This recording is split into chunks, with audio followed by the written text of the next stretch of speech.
Many thanks, Dan, for the introduction. Hi, it's Graeme Sherriff here, kicking off the presentation on cargo bikes and then handing over to Luke and Nick. Yeah, I'm very pleased to be launching this report today. Very pleased that we're able to put this evidence base out there and hope that we prompt some discussion. This project builds on the work we've been doing in our Healthy Active Cities programme of work. And if I try and change the slide, it's funded by the EPSRC, the Environment and Physical Sciences Research Council. It's a Decarbonate programme, which in their words is seeking to bring together business, government and academia across the north of England to create an innovation ecosystem and testbed environment to trial and accelerate the adoption of low carbon transport solutions. So the low carbon transport solution we've been looking at is e-cargo bikes. And we've been looking at the potential for them to aid decarbonisation and the opportunity for using them, and of course the challenges that businesses and policymakers are likely to face in the rollout. We've focused on Greater Manchester, but we've allowed ourselves to take in the wider context when it's been relevant. And it's a scoping study setting out a policy and research agenda. So we conducted interviews and focus groups with people already involved with e-cargo bikes or considering a role for e-cargo bikes in their use. And it's worth noting that the pandemic was not the focus of the research when we designed it, but it's been a very interesting part of it, as we've seen, clearly an increase in interest in walking and cycling, and also in local deliveries and online deliveries. So we've seen e-cargo bikes, we found it fascinating to put e-cargo bikes into that context. And there's an example of an e-cargo bike. And with that, I will hand over to Luke to tell you a bit more about what we found out. Thanks, Graeme. Yeah, just to pick up on that, we had a series of research questions that we sort of went out at the beginning to sort of really try and get an understanding of the potential of these bikes in a variety of applications. The first one was really looking at impact and sort of asking the question, what is the potential for e-cargo bikes to reduce the impact of freight delivery in urban areas by replacing fossil fuel powered delivery vehicles? So is there an opportunity really to replace these vehicles like for like? What are the implications of all of that, and what can e-cargo bikes bring to the table? And where might the shortcomings be in that trade-off as well? Really trying to, as we said at the beginning, this project was called a scoping study. We had 3 months to sort of speak to people that were using these bikes on a daily basis or interested in using them as part of their business operations. So really wanted to try and get under the surface of what that impact might look like. Challenges were something that we were interested in with our body of work with Healthy Active Cities. Barriers and challenges has always been an interesting subject area that we've looked at in the context of walking and cycling, and more recently with some of our research looking at micromobilities as well. So we wanted to look at what the actual and perceived barriers to e-cargo bike uptake might be. That could be anything from the individual level to the sort of business level, looking at personal concerns about trying e-cargo bikes or personal interest in trying them, and then all the way up to some of the implications for businesses and some of the more technical details that might have to be ironed out for businesses to sort of introduce these vehicles, and ultimately looking at how these barriers can be overcome or reduced if they can't necessarily be completely overcome. And also sort of widely looking towards the future, policies and facilitation. How might road and cycling infrastructure accommodate a significant increase in e-cargo bikes? What features are required of infrastructure to facilitate an increase in e-cargo bikes? So is cycling infrastructure as it is suitable for e-cargo bikes? Do e-cargo bikes require a completely different set of infrastructures? What's the situation there? And so we found it particularly interesting speaking to people using the bikes on a regular basis to get some thoughts about this. So yeah, today as Graeme said, we're very excited to launch this report today, and we'll be offering a link to download the report at the end of this presentation, so you guys will be the first people to get access to it. But for this presentation, I really wanted to just go through some of the key findings we found, really.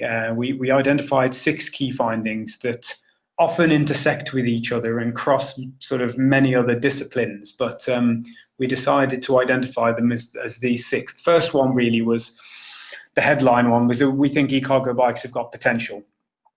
Businesses that we spoke to definitely saw the value in the bikes, not least because they saw them contributing to a smaller carbon footprint and ultimately a greener, more sort of sustainable company image, but also in relation to some of the practical benefits. This was particularly in relation to smaller businesses, perhaps, that move fewer goods or lighter goods around over shorter distances and perhaps less frequently, looking at how the bikes can really sort of almost offer a substitution to, let's say, vans, if that's what they're using already in this particular kind of context. The second point really was that in comparison to conventional bicycles, the larger frame and the electric assist of e-cargo bikes offer a way to carry larger loads without sort of the high levels of fitness needed, or high levels of fitness that are perceived to be needed by many people who don't cycle very often. And we found that those concerns around fitness, I think, have long been a barrier to cycling more generally. So it's not necessarily e-cargo bike specific as a barrier, but it's something that we're seeing, I think, the e-bike generation starting to remove the concerns about fitness and distance when it comes to cycling. And I think e-cargo bikes are moving that conversation along as well in relation to sort of conventional cargo bikes, which don't have the electric assist. And ultimately, in comparison with electric vans, they can offer lower running costs and can reduce congestion on the roads.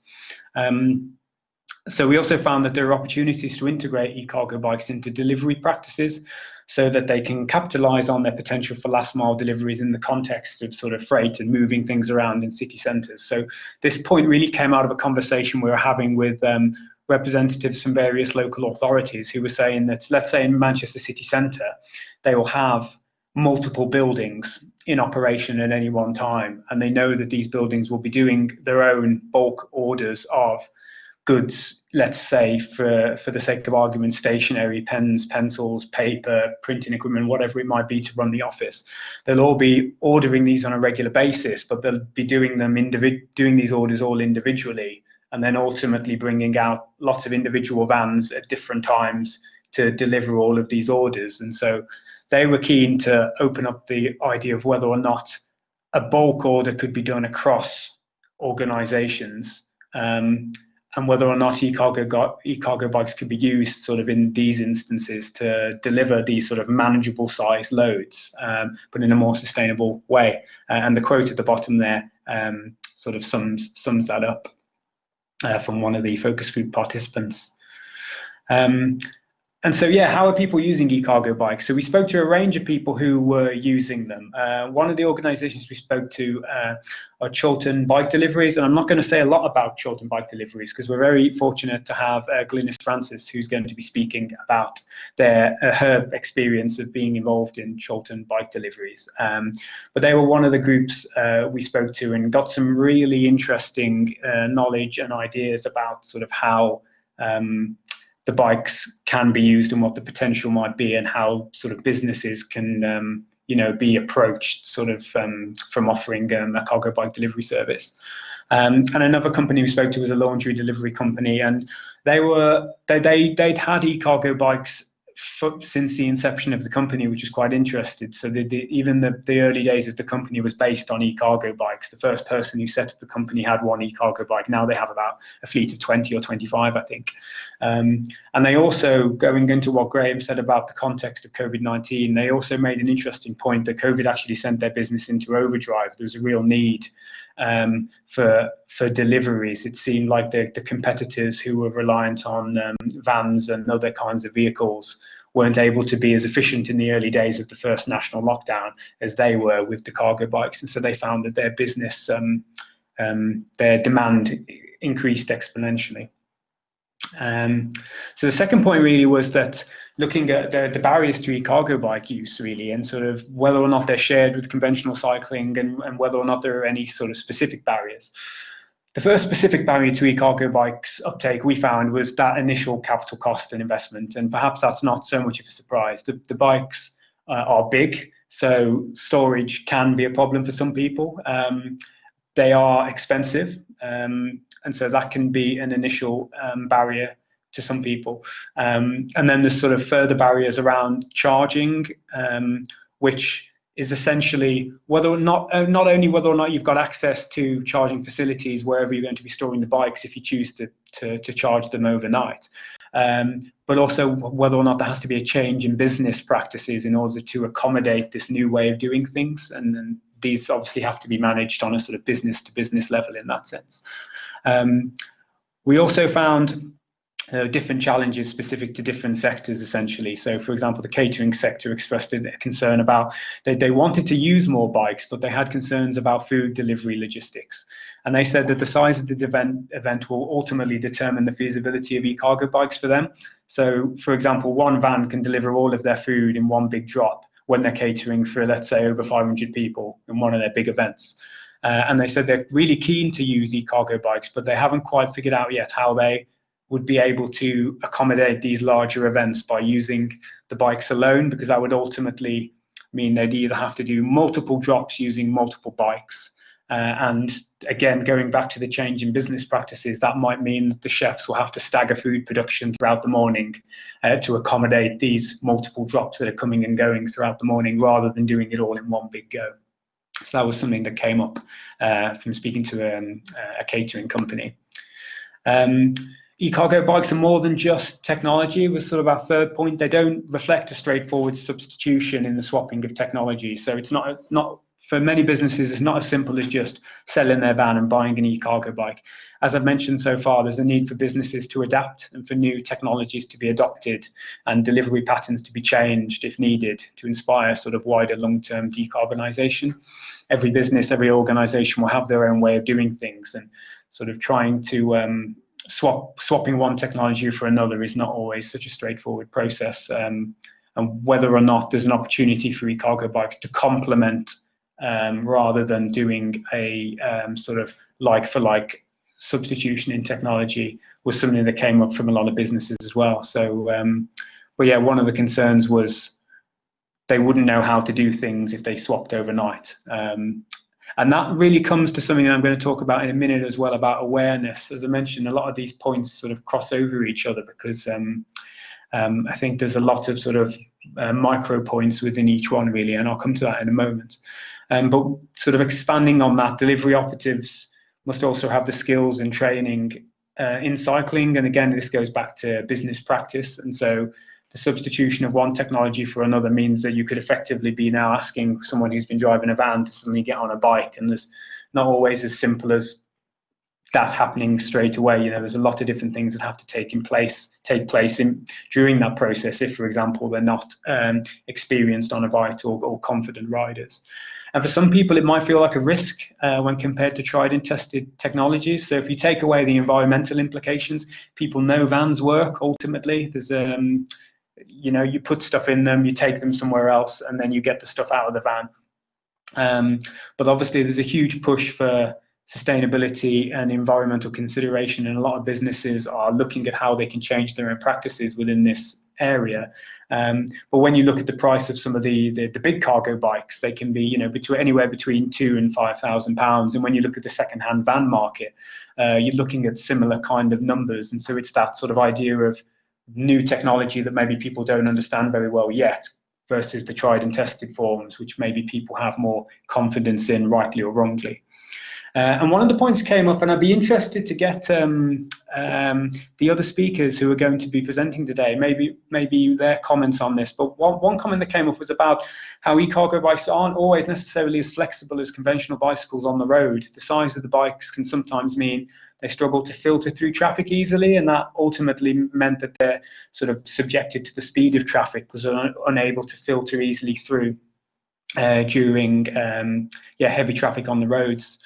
So I found that to be quite an interesting point that came up. And just one more thing on that, one of the companies we spoke to who had a range of bikes said that their riders often chose the smaller models, even though they could carry less. They prefer to choose the smaller cargo bikes because they can be more nimble on the roads. And it does mean they have to keep coming back to refill, restock the bikes.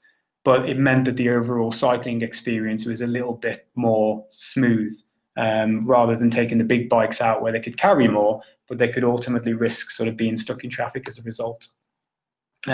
Technology came up as something that was really quite important to a lot of people who are using e-cargo bikes as part of delivery operations.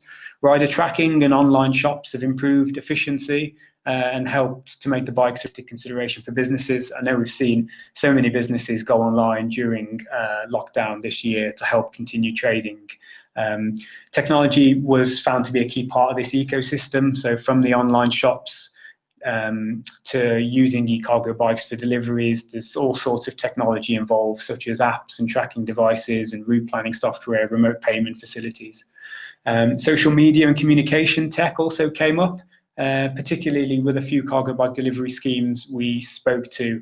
This was how they sort of how the team communicated with each other to manage things, but it could also be how businesses got in touch with them, or how they would get in touch with businesses saying, you know, I can see you're opening an online shop. Do you need assistance or support with deliveries? This is something that we can offer. So those platforms also helped a huge deal.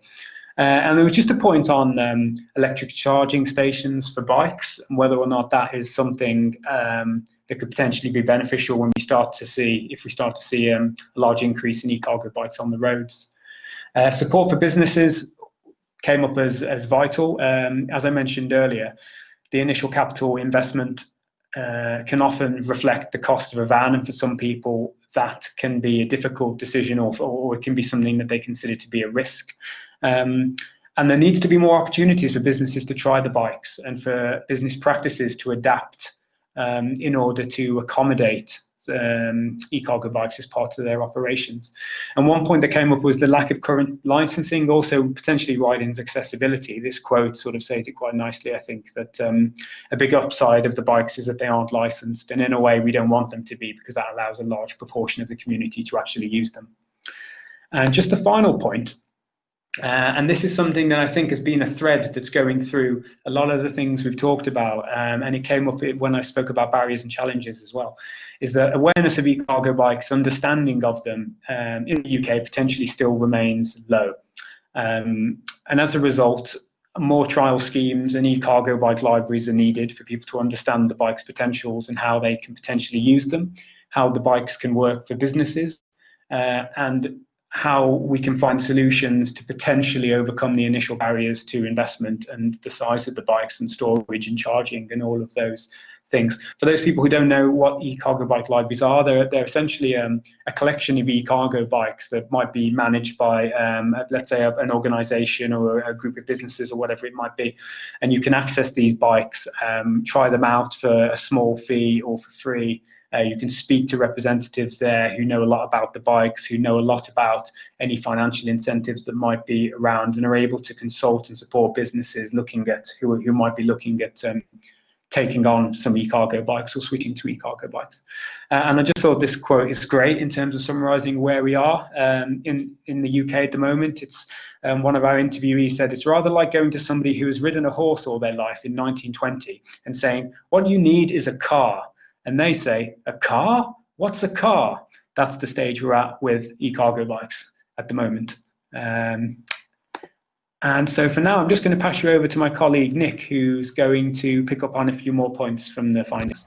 Thanks very much, Luke. Yeah, I'm just going to really quickly talk about climate change and infrastructure a little bit, and then we're going to wind it down. So just to kick off, really, in terms of the size of the bikes, and I can see that there's some comments in the chat there about turn bikes, and what we found in this study is that actually, in terms of both large bikes and small bikes, there are some implications. For the larger ones, obviously, it can be difficult. It can definitely influence the usability of the bike, but they can offer quite different applications as well in terms of the fact that you can fit more on them. And so in terms of the impact on CO2, it can actually be good. Then the other side of the coin is that the smaller bikes can actually optimize the use as well. So an example of this is that we talked to someone from the NHS And if you can imagine the site that they need to get to on the cargo bike, they felt as though the smaller bike was good because they were able to get closer to the actual hospital, because the bits that they needed to get to were more pedestrianised, and maybe the road didn't lead to that bit.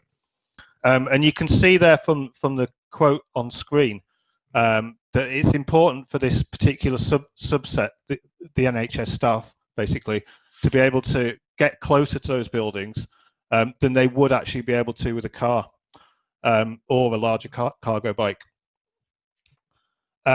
So yeah, therefore it does show where CO2 can be saved in two different ways. So it can be in the way where you're taking more on a larger bike, or you're able to get closer and cut out that car or van journey by using a smaller one.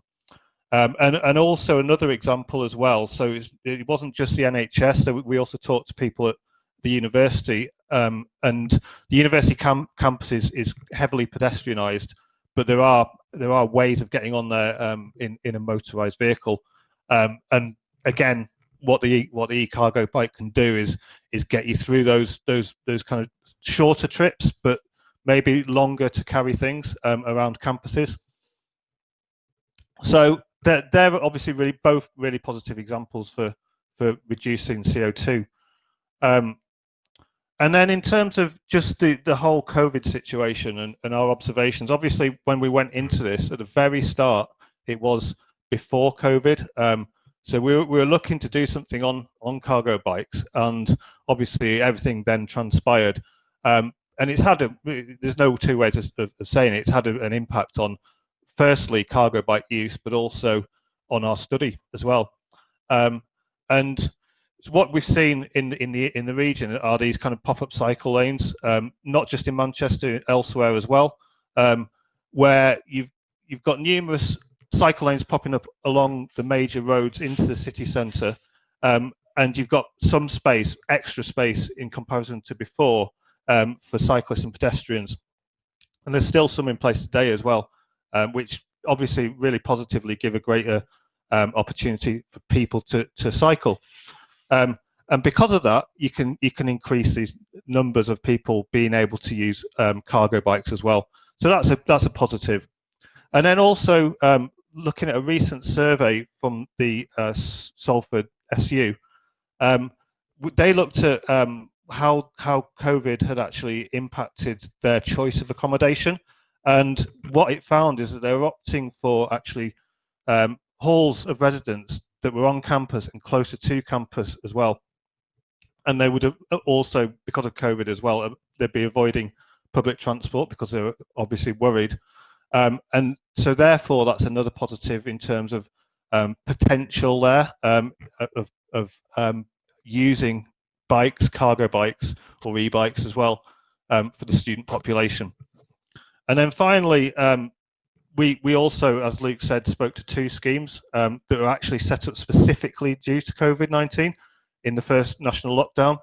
And both of these are kind of success stories. I'm going to touch on one in a minute, that continue to operate on a daily basis. That it's been a positive thing, that unfortunately the COVID situation, but it's been able to make them expand their focus beyond business deliveries, so things such as food banks, food waste distribution, etc. And so the final thing that I'm going to do is very quickly focus on one of those that we studied, and I can see in the audience we've got Anthony as well from Cargodale, so it's actually Cargodale that I'm going to talk about. And if you want to add in anything above what I say, we just felt that it was really useful for the study, to be honest. So yeah, Anthony, just add to what I say basically. And the Cargodale Cargo Bike Project markets itself as zero carbon delivery. It's obviously relatively new. It was organised in March 2020 in the Calderdale area, and basically what they saw was a growing need for deliveries. And in order to meet this need, they leased a bike to address increases. If you remember around the time, lots of increases in online shopping. And they offer a way of doing that, which does not obviously involve CO2. And they replace the kind of the freight that's operating for delivering shopping, hot food, cold food, etc. But also they're offering, and I think this is right, Anthony, that they're offering training for people who want to try out the bikes as well. They're obviously successful and expanding as well as a business. And you can see here, this is the kind of final point from the pictures, the actual bikes themselves. The left-hand side picture shows the bike relative size, and then you can see it on the right relative to the car, but you can also see how much you can actually get into it as well. And there's a lot of food that can be got in there and delivered around. So I think that's it from me, unless, Luke, do you want to have a final word on the project there? Yeah, thanks, Nick. Yeah, thanks, Graeme and Nick, for sort of joining me on that presentation, and thanks everyone for listening. As I said, we're really excited to launch our report today. I think hopefully one of my colleagues will be able to drop a link to the report in the chat bar now for anyone who's interested in downloading and reading it. And then you can see on here, we also have a website where we sort of keep up to date with all the things we're doing. And we also have a Twitter handle and my email as well. And so if you're able to give the report a read and you had any thoughts, we'd love to hear from you. So please just get in touch, and we'd love to keep the conversation going with all of you as we hopefully try to encourage more e-cargo bikes on our roads. So yeah, thank you very much, and I'll let Sam take back over now.